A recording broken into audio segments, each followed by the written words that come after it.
What's going on, everybody? It's your boy GemMint, and this is the new comic book day reviews. And again, I've been slacking. I don't think I've dropped a video since the last week's new comic book day reviews, but nevertheless, I'm here today. I read 14 books, and we're going to start out with what I got from Image Skybound. We've got G.I. Joe. This is issue 13 by Joshua Williamson, Tom Riley, and Jordi Belair, with a nice wraparound cover for cover A here, the beginning of the Dreadnok Wars. This was actually the best issue of G.I. Joe that I think I've read so far. I really dug this. The premise is that Cobra Commander is looking for more Energon. They're finding deposits around the Earth. G.I. Joe, they're also aware of them, and they're both seeking out this certain Energon deposit that seems to be pulsing. It looks like it's in Texas, or it could be Mexico.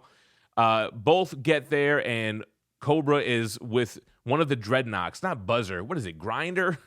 Ripper. So Ripper and Cobra Commander go there, but Destro plants a little seed of doubt in Ripper's mind, which is going to lead to this whole Dreadnok war. I'm digging it. I liked this issue and can't wait to see what they do next. Which brings us to Void Rivals. We're on issue 24 here. Robert Kirkman, Connor Hughes, and Patricio Del Pesce. Kind of the same thing that's been going on in the last few issues. You have the two factions of this donut-shaped planet. They're trying to unify, but we've learned throughout the course of this story that unifying means the destruction of the planet. I can't really think of anything specifically. You just kind of got visiting the kind of deity of this world, gearing up for the Quintesson, the kind of creators of the Transformers from the original Transformers lore, gearing up some kind of invasion. It's all right. I like the hand droid, but it's one of those books that's just hard to review kind of month to month when it feels like not really much has happened, but still sticking it out with Void Rivals. All right, we're going to jump over to Marvel with the digital stuff, and the first one we have is Aliens vs. Captain America, issue number 1. This one's by Frank Terry, Stefano Raphael, and Niraj Menon. So I really did like this issue. It feels very much like the setup of a traditional Aliens movie. Somebody comes across the eggs, they look into them while they're opening up, facehugger attacks them, but it's got Captain America. And this is like fresh after World War II. So we're jumping in the past a little bit here. It does have some great artwork. You've got some Hydra, cut off one head and 3 more shall grow situations happening here. Finding out the alien lore within this world. I don't know. It's, like, again, a typical alien story, but involves Cap in a post-World War II world. It's pretty good.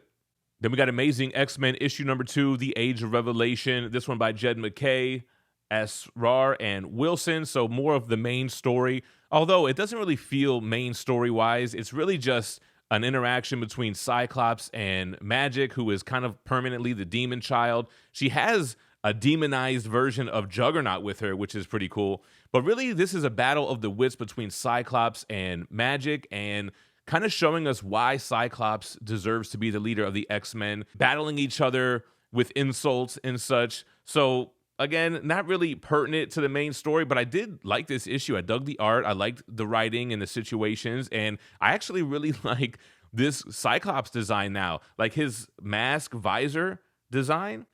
It's not really the best picture of it, but you can get an idea. I didn't love like the Ryan Stegman design for the X-Men, but I do like kind of how this one came out. So shout out to the artist. Who was it again? Muhammad Asrar. It was pretty good. Amazing Spider-Man 15 here by Joe Kelly with Lizo and Menez.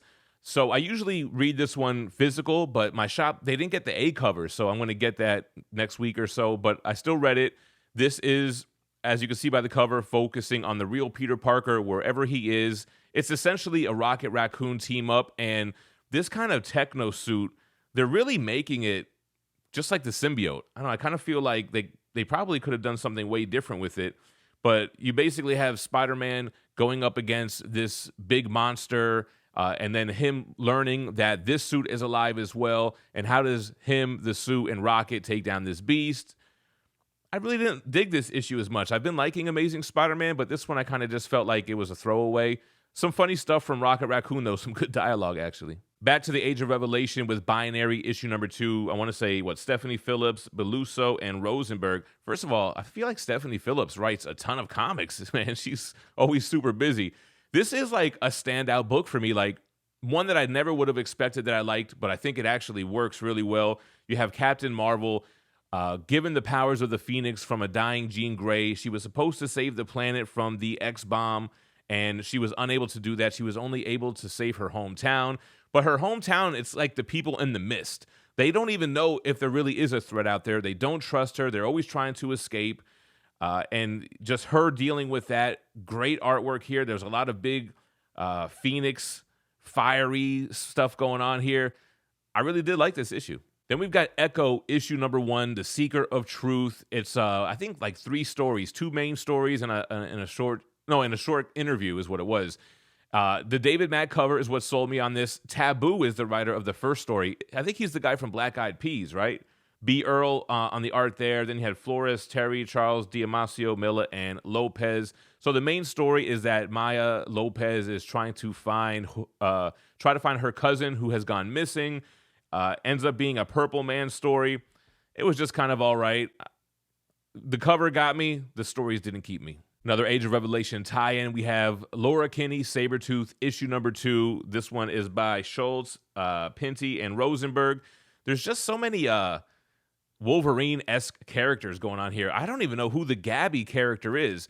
But as we learned in issue 1, Laura Kinney has a child, and the child is human. She doesn't feel like he's safe under the watch of Revelation. So she asks Gabby and Dakin, Akiro, to take her child and get out of here. So there's this whole like underground mission to escape.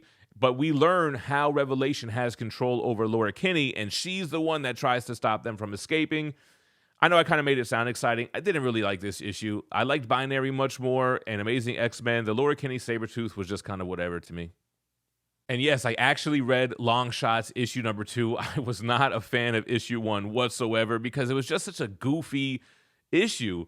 It is Jonathan Hickman with Jerry Dugan. Then you have Robinson and Nitro. But I did enjoy this one a little bit more. The X-Babies are more chilling back at Mojo's studios, I guess. And you have this story with Bishop, Craven, Rhino, I forget what her name is, and Wonder Man. And it's kind of the X-Babies watching them as they're going through this mission. A couple of them die. The more popular ones, Mojo starts freaking out. And it's this whole backstory of Longshot with his manager, Spiral, not wanting to join the show until he gets the pay that he deserves and all that kind of stuff. So this was goofy, but the little stuff with like Bishop and Rhino and them was actually not goofy. It was pretty serious. It was better than issue 1, but it's still not a book that I would recommend. Then we got Planet She-Hulk issue 1, another one from Stephanie Phillips. She is joined by Cooter and Obak. So it's just basically She-Hulk holding down the throne for Hulk while he goes and he has to do something. I forget what it was. It might have been something with the Imperial, but basically she's supposed to be there and hold down the throne for 5 days. It ends up being much longer than that. There's this wedding that she needs to attend to. One of the widows of somebody getting married to somebody else. Stephanie Phillips knows how to write this character. I think it was written well. I thought it was really personal, the way that she's like narrating. And then the art was actually really good as well. I don't really care for this story, though, as much, but it was okay. And the last one from Marvel is Spirits of Violence, issue number 2. Another one that I really didn't like issue 1, but I still wanted to give issue 2 a try. This one is by Perazada, Davidson, and Dollhouse with a Kunkka cover. The cover is the best thing with this. I just am not digging the art style here. Everything is like super shiny and flashy, even though it's supposed to be fire. Like the Spirit of Violence has Danny Ketch's sister, and they kind of draw her with this purplish, bluish, sparkly flame. I'm not digging the art here. It's kind of like Laura Kinney Sabretooth. There's too many Ghost Riders in this story. I think this is the first meeting, though, of Robbie Reyes and Danny Ketch, if I'm not mistaken. Within the story, it seems like it's their first meeting. I'm just not digging this, and I'm a Ghost Rider fan. It's too many spirits of vengeances, of violences, and all that stuff, and it's just kind of like, I don't know. It has a little glimmer of hope, the interactions between Danny Ketch and his sister. But other than that, I'm just not really a fan of this. Ninja Funk is celebrating 3 years with a live event over at the Ninja Exchange in Carlsbad, California. We've got special guests Jim Lee, John Dolmayan, and Tyler Kirkham announced so far. You can check out ticket packages over on Eventbrite. I'm going to put the link in the description of this video. And if you're not local, make sure to follow That Spider-Man Booth on Whatnot for live streaming during this event. More guests will be announced soon. Which brings us to the DC stuff. So we have Absolute Green Lantern issue 8. This is by Al Ewing and Lindsay. This is probably my least favorite of the Absolute titles so far. This really doesn't feel like a superhero book whatsoever. It's more the story of Joe and everything that led up to what we saw in the first issue. A lot of the stuff with her relationships, and it's actually a little bit hot and heavy, to be honest. Some gratuitous lesbian sex scenes. Hey, I didn't write it, I just read it. It was well written. I did like the interaction between the characters. It just kind of like, again, it wasn't a superhero story. It was just kind of like a drama. But hey, what are you going to do? That's Absolute Green Lantern. We're going to keep it moving with the Absolute titles. Let's go to Absolute Superman. This is by Jason Aaron. He is joined by Sandoval and Ariola. This one almost got pick of the week. It's the War of Kansas. So the Lazarus Corporation knows that Kal-El is hiding out in Kansas. So they're sending in the tanks. They're sending in the troops. They're carpet bombing. And Superman is trying to save his earthly hometown. A lot of violence, showing how he's got to create like this underground bunker to save the people. He's got to take Soul, his sentient AI cape, and protect the city rather than protect him. Big ramifications with that decision. Exciting stuff. Almost every page is like action and explosion. Totally opposite from what we saw with Absolute Green Lantern. Look, if I just keep flipping, orange, fire, explosion. It's kinetic. It's energetic. It's heartfelt in the writing with Jimmy Olsen and Lois Lane, and kind of talking about when did you realize we were on the wrong side. Kind of all comes together when they found out about Superman. Great stuff. Love this series. Absolute Superman. Which brings us to Batman issue 3, the regular ongoing series by Matt Fraction with Jorge Jimenez, who does the interiors and the cover. Beautiful artwork. Maury on here as well. I don't know if that's the letterer or the colorist, but this one is all about framing Batman for beating down or killing cops. And you have this main guy right here, kind of the big bad guy behind the scenes. You have Hugo Strange in here as well as being set up to be one of the main villains. It paints this as a Riddler story. It's kind of like similar to Batman Forever with like the helmet that makes them see TV in 3D or whatever that was. Let me demonstrate. Crazy artwork. Got a new kind of stealth suit for Batman here. You got some great stuff with Batman, Bruce Wayne, and Damian doing some training here. And some gratuitous riddles. A lot of riddles being told here that Bruce Wayne is able to decipher. I'm digging this series. This one almost got pick of the week as well. But I had to give pick of the week to the DCKO tie-in Nightfight. This is issue 1 of 4 by Joshua Williamson, Dan Mora, and Triona Farrell. So if you guys read DCKO 1, Batman gets taken off the board right away. First round blues is what we used to call it back in the day when we were playing cards and you lost in the first round. He gets knocked out in the first round. This is kind of a spoiler alert for DCKO, but I mean, if you're watching this video, you have to at least know what happened or have read DCKO or whatever. But Batman gets killed in the first issue of DCKO. But we find out that Batman, of course, had a contingency plan for that. If Batman were to get killed, he had a mother box armor attached to his suit that would transport him to Gotham if that were to happen.